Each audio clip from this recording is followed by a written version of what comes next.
Number 23, you guys. We did it.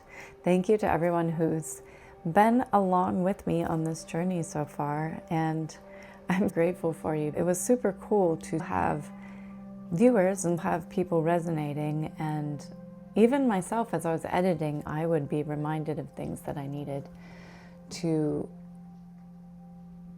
heighten my awareness of, so that I could start to move my energy in a more positive way. And that is really my intention for these, is to be energetic recalibrations, readings, ways for you to glean something of use on your entrepreneurial journey. And I am predominantly speaking to entrepreneurs because as an entrepreneur, I am interested in the energetics of the work, because it's really 90% energetics. It's like your little bit of actions, and then 90% the mental game of everything. And that boils down to your energy, because your thoughts create your emotions, and your emotions are what actually send the energetic signature out into the universe. That's why just affirmations alone don't work. That's why repeating a phrase, if you don't actually feel on a visceral, somatic level that what you're saying is true, you're just repeating a phrase, and your body and your energetics are still sending the same signal out into the universe. That's why transmutation is so important, so that we're always turning towards that optimism. We're always turning our vision towards what we want, because then when we're feeling as though it's already true and we're super grateful for it, that makes it all come to fruition that much faster. And the cards are just tools to me to help me realign. So I'm grateful to share all of this with you. And like I've said in previous readings, I read mind, body, soul lines, past, present, and future. And I view the center line as the alignment line. This is the way that I see the pathway towards the vision manifesting the most clearly. Like here, we're honing it all, and we're harmonizing our energy, and we're being very conscious about where we're directing it. So right away, in the past position of the mind line, we've got the King of Wands in reverse. So the King of Wands is such a powerful energy of nurturing and bringing business forward and bringing forward your vision. And with it in reverse, of course, we have this bit of hesitancy.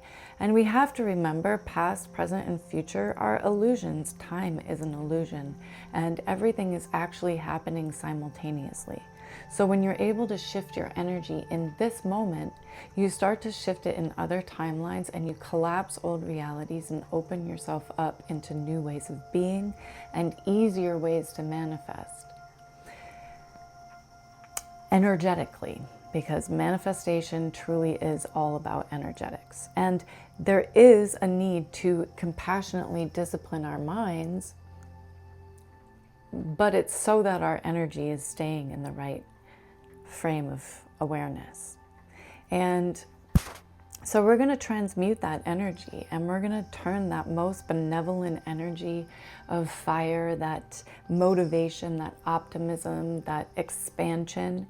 And we're going to remind ourselves to not let that fall into arrogance, to not let it fall into control or dominance, but to be mindful of how we're directing our energy, because as we know, fires can get out of control super easily. So we want to be thoughtful about the way that we're combusting in our lives, right? And in the alignment line, we have mixed happiness, Four of Cups in the reverse. Four of Cups is all about the seasonal quality of living and the awareness and the understanding that life is a mixed bag. It's never all going to be perfect. It's never all going to be bad. In fact, you wouldn't know how to tell the difference between the two if you weren't able to move through the emotional qualities of those experiences. And because the cups deal with emotions, this is teaching us to be able to hold the duality in life, to be able to recognize the cyclical nature of life. And it comes up in reverse, which shows that mental need to, based in scarcity, right? An old habit, an old pattern of wanting to control things too much on a mental level, so you're keeping your emotions suppressed and you're not allowing the emotions to flow through you. Because if we hold on to emotion, they get stuck in the body. And so we want to acknowledge them and be aware of them. And just that acknowledgement of that emotion often is what starts to set you free from it. And then let it run out through your body, down into the earth to be transmuted. And we flip that card, we alchemize that energy, and we have this awareness of, yes, there are always going to be challenges. There are always going to be seasons to things. Not every season is going to be an expansion season. Some seasons we need to actually contract so that we can have that ebb and flow quality of life, so that we can reevaluate and realign to what our true vision actually is, letting go of the outside noise and the extraneous details that distract us from the actual vision, and allowing for it to be an emotional experience that flows easily through the joy and the pain, because there's always going to be both, and they actually create balance, the yin and the yang. Polarity and opposites are always going to exist in everything and actually benefit energy moving, but we also want to maintain a sense of neutrality. Depicted in this card is this calm water. Neutrality. It's just relaxed. And now you can hear the radiator in the background. We have a nice rainy day, so the radiator is coming in to warm me up. Don't mind the whistling as it does that. And so in the future of the mind line, we have the Queen of Swords in reverse. The Queen of Swords, mental discipline, discernment, choosing where you're going to place your awareness, understanding the esoteric and the sacred spiritual knowledge and the spiritual laws of the universe, so that you're able to move your mind, body, and soul through them in the most clean and discerning fashion. She's in reverse, so it shows that need to discipline one's mind, to have that regal, queen-like, clear, even if you are a man or however you identify. We all have masculine and feminine energies within us. The universe is masculine and feminine. And so our ability on a mental level to be able to flow in between is very beneficial to creating a life that looks, feels, smells, tastes like we actually want it to. Not some old habit or pattern or living through our conditioning, but living free as a sovereign. Queen of Swords is extremely sovereign. She's going to cut through the BS and get to the point. And so we want to alchemize that energy, and we want to allow ourselves that precision, that clarity, that mental discipline, that mental ability to zoom out and see the bigger picture, and to take an unemotional approach to things, to look at the numbers and not make them mean anything about us. We tend to attach value to the money that we make as though it says something about our worth, when that is not true at all, because we were all born inherently worthy.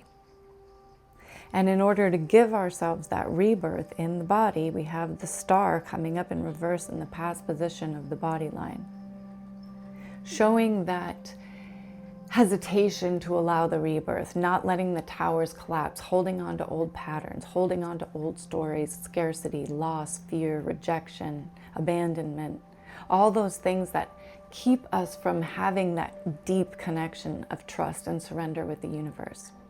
So when we alchemize that energy and we flip the star in the upright, it shows this woman leaning into this pool of water, actually washing her hair into it.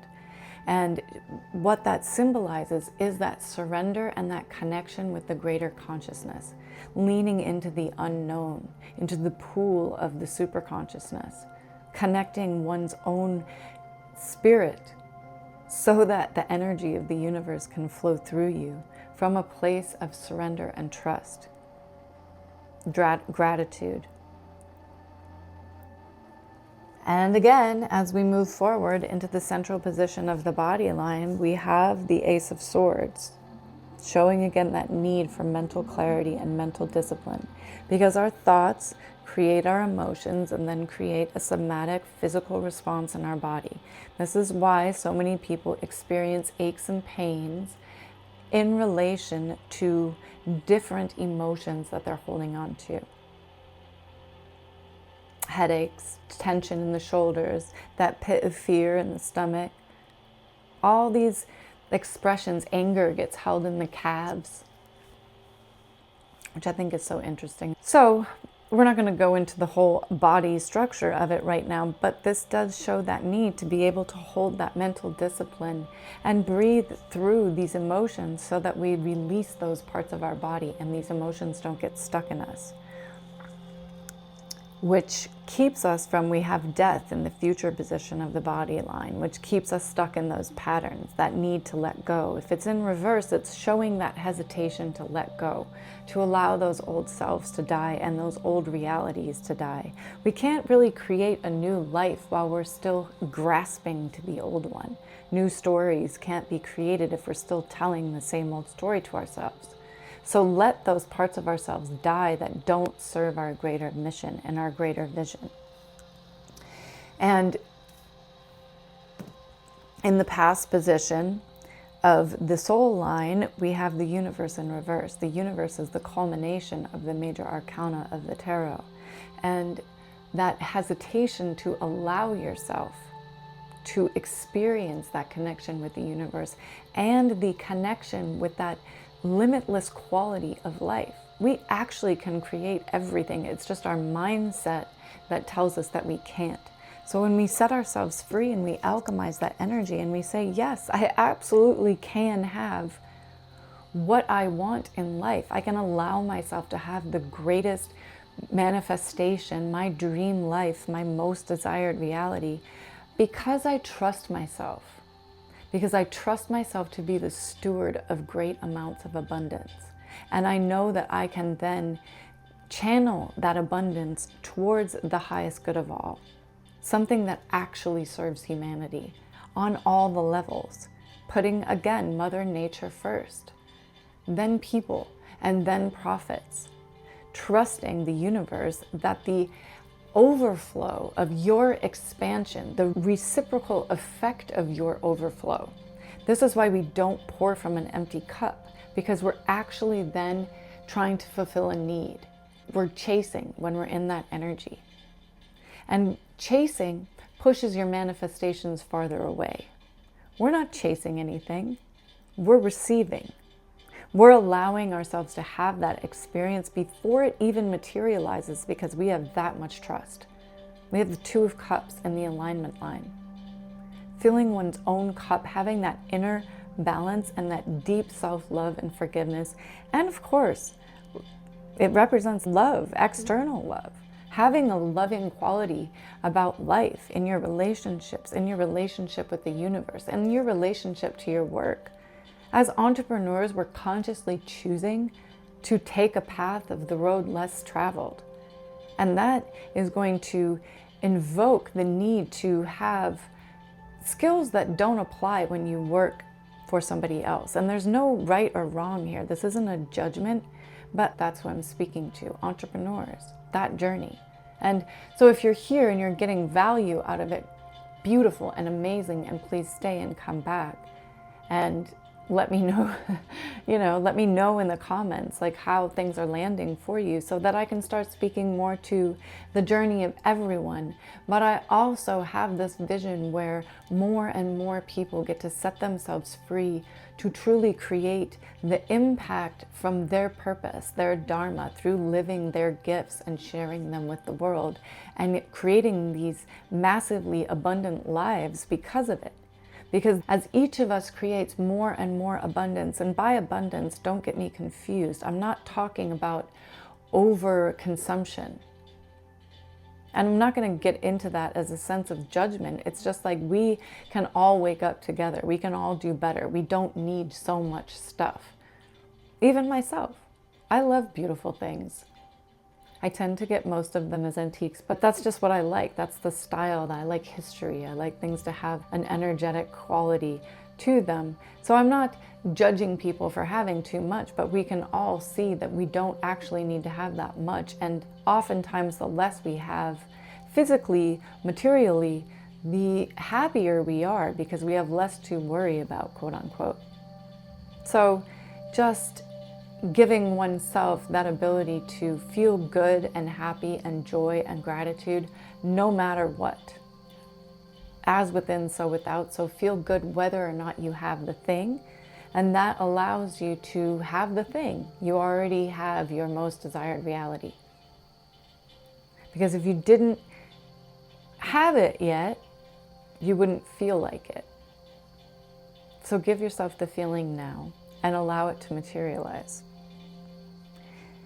Having that, we have the Queen of Pentacles in the future position of the spirit line, having that foundation, that creative quality that works with the spiritual laws of the universe. We have Spider Woman depicted on this card, and she is connected to the great web of life and the maze that is the universe and the unknown. The more we know we don't know, really, if we're being honest. So let's be honest, and she can tap in because she understands how to work with the laws of the universe. As within, so without, as above, so below. The pendulum effect, things swinging back and forth, learning to bring oneself into that center place of stillness and alignment, and so on. I'm not going to go through all of the spiritual laws because we're going to now talk about the card that represents you. The significator card is the High Priestess. That sense of intuition, that sense of clarity, and that ancient quality of understanding oneself, your human body as a vessel, and your spirit as the conduit. We all have the ability to connect with the earth, to help us transmute our energy, and to communicate with the super consciousness.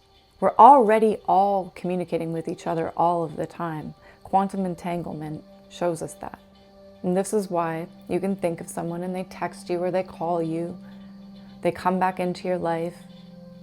This is how we all communicate with each other, all of the time. And we've just been conditioned to believe that that is not the case, and conditioned to rely on things like cell phones or the internet. But actually, when you think about how miraculous it actually is that you can send somebody a text or an email and they get it immediately, it's a physical manifestation of ESP. It's fascinating, right? And to trust that you are able to tap into this energy anytime that you allow yourself the stillness, and you allow yourself the quiet, and you allow yourself the place and the space and the quality of internal reality. You're able to quiet the voices in your mind enough to hear the signal clearly and to channel and to be able to discern, calling again on that Queen of Swords energy, discerning what the true voice is. And then being able to alchemize that purified information, being able to turn it into what you want. We have Temperance and the good luck card of the day. And Temperance is that quality of that gentleness, that we've purified the energies, we've purified the materials, and now we get to bring them together in the most harmonious fashion. It's the sacred marriage, conjunctio. When the alchemists took the elements and purified them, they were able to bring them into alignment. That spiritual oneness, that wholeness, that place of the great all. This is where you can walk into a room and you can start to predict how things are going to go because you're setting things into motion through your mind. You're having that quality of certainty. You're making the decision in every single moment that things are going to go your way. And then miraculously and amazingly enough, the universe starts to give you signs and synchronicities immediately that prove that that is how it works. It's beautiful. So experiment with it, practice it gently, and use it for good, for the highest good of all, of course, because then we're moving, from a place of truth. And speaking of movement, I'm drawing the runes right now. We have you, we have the past, we have the future, we have the basis of the reading. And the runes always connect to the tarot. They always further clarify the story.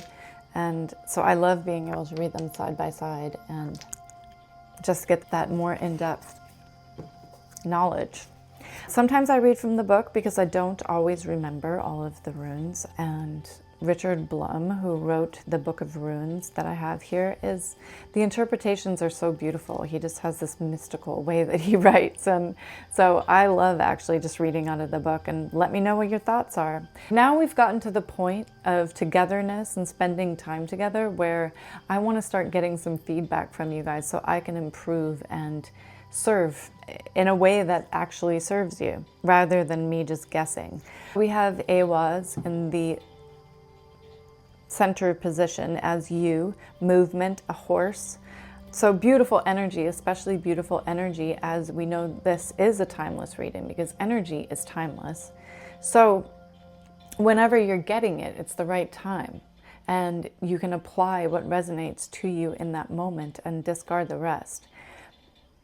We have in 2026, we're coming into the year of the horse. So it's perfect that it comes up now, and that self-guidance, that movement towards what one wants. In the past position, we have Rado. In the reverse, Rado is all about communication, is all about communicating with the universe, truly, to be able to command into being what you desire.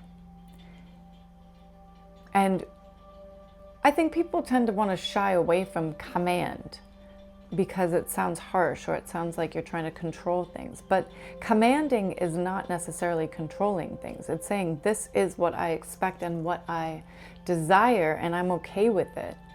So with it in reverse, there's that hesitation, again, to allow oneself that fullness of spirit, correlating with the universe. Communicate directly with the universe, with the people in your lives. That's how we truly play the game of a sovereign, that Queen of Swords and that Queen of Stones energy, that High Priestess energy even. That's how we play the game as a sovereign, when we stay aligned with what our truth is and we speak from that place with clarity and assurance, not people pleasing, not shrinking our light because it makes other people more comfortable. In order to have a big vision, you have to be able to be seen, says the person who's reading without a camera.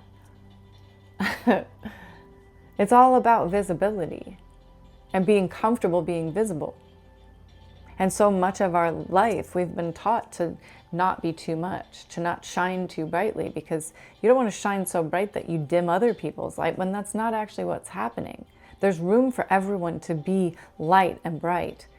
And the more that we heal ourselves, the more the ripple effect of our internal healing heals the world. So it is of our greatest service to do the inner work and to illuminate those parts of ourselves that we've kept hidden, and to, do the shadow work so that we can come from that place of love. Because until you do your shadow work, you're still coming from a place of fear or abandonment, or a self that stepped in, not as a judgment again, but a self is going to step in to protect you. But that protection, that protective self also doesn't allow you to have the full experience, because it wants to keep part of you hidden in order to fit in or to be accepted. Sovereigns don't ask for acceptance, they don't require acceptance, and they're not asking for permission. They're just living their lives according to their truth, with the intention of it being for the highest good of all. We have true transformation in Ingus, in the future position of the runes. Allowing oneself to completely transform is what creates that new foundation to be able to have that life of freedom that we are all working towards. That time freedom, that place freedom, that freedom to do what you love for money and to make great money doing it. Uruz in the past position, in the basis of the reading. In the reverse, Uruz is dealing with possessions, is dealing with building a foundation. With it in reverse, that hesitancy out of a fear of asking for too much, being too much. Flip that energy. Well, let's actually see what the book says. And I don't see any negativity in the cards either when they're in reverse. I just see it as energy that could be alchemized, or energy that is better coming up in that way. It's actually serving us if the energy is coming up a bit muted. So I'm going to see what the book says. Uruz in reverse talks about, without ears to hear and eyes to see, you may fail to take advantage of the moment. The negative result could well be an opportunity missed or the weakening of your position. It may seem that your own strength is being used against you. Again, that quality of self-protection. Sometimes we overprotect ourselves to the point where we don't allow ourselves to have a bigger experience, to experience something new, to have more, out of fear that it's going to be taken away from us, because we have past experiences that tell us that that's what happened. It happened as a little child, it happened as a teenager, it happened again as a young adult, until we baked it into our consciousness that that's just how things go. So when we try to step out of the bounds of that and out of the comfort zone, we protectively, from a sense of protection, want to start to push ourselves back into the comfort zone because it feels safer. So let's create that foundation of safety with that Queen of Stones energy, that Queen of Pentacles energy, and allow ourselves that opening. We have Cano in the challenge position. The challenge is to allow yourself to have more. There's my challenge to you. How abundant can you allow your life to be? How much good can you allow into your life? That's my challenge. Without it shutting you down, without your nervous system wigging out. How much money can you call in? How much love? How much abundance can you allow yourself to have without shutting down, while still feeling whole?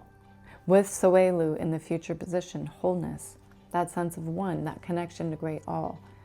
We're all worthy of having beautiful, abundant lives.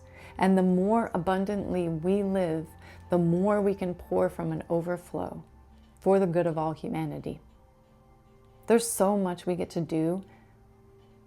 Monies we get to direct towards causes that help other people, that help animals, that help the planet, that help everybody heal, that create a new world. We have a lot of work to do to undo the conditioning, the earth destruction, to start to dial back that stupidity of the mindset that says, I have to overtake everything. I have to have so much. I have to destroy all the natural resources to control that colonial mindset. Where the finger is always, it's so interesting how the finger is always pointed at the indigenous people to the land as though they're the savages and they're the ignorant ones. While the colonial capitalistic mindset comes in and just destroys everything. Tries to make as much money as possible. For what? You can't take it with you. And yes, you can set up generational wealth, but how wealthy are the future generations going to be if they can't breathe the air? If they can't see the natural ocean for its wonder and splendor and enjoy all of the species of fish that live there and creatures, animals, the animals that are in the animal kingdom? How are the future generations going to enjoy them if we destroy their habitats in order to make more money, in order to have more AI, in order to have more technology? All of these things disconnecting us from our actual spirit, from our connection with the divine. The new world, and I hate to break it to you like this, for all of you that want to cling to that old paradigm, and maybe I'm not speaking to anyone listening to this reading, but you're wrong. You're wrong. It's just the wrong way to think about things. It's backwards. It's ass backwards to think that we shouldn't put our home, our planet, first. And the natural effect of putting our home and our planet first naturally has a respect for humanity and humankind and helping the human spirit. And then profits. But that capitalistic mindset has it completely flipped and has told everybody that that's the way it goes and that's how it should be. And it's just wrong. It's just dumb. It's ego-driven. It's coming from a place of lack and scarcity, not abundance. Because true abundance wants to see everything flourish. and knows there's more than enough for everybody. We can all start to lean into better ways of living more simply. Nobody needs a jet. Nobody needs 5, 6, 7 houses. They just don't. Just relax. Let other people have some. Help other people. Okay, now I'm turning into a true sermon, a true lecture. So I'm going to leave it here because we're at that time anyway. And if you're a service-driven entrepreneur, that is your greatest vision, right? Too. So stop making it about the money. Make it about the service, and it takes so much of the pressure off and it makes it fun again. Enjoy what you're doing so that you enjoy the entire journey. It's not a, I'm going to enjoy it when I get there to the destination kind of thing. Enjoy the journey. Okay. Much love, you guys. Oh, and let me know what lands with you. Please let me know in the comments what lands with you, what doesn't, what you'd like to see more of, what you'd like to see less of. Haha, I'm being hilarious saying see, like, we'll move on to some sort of camera situation at some point. So thanks for being here. Bye.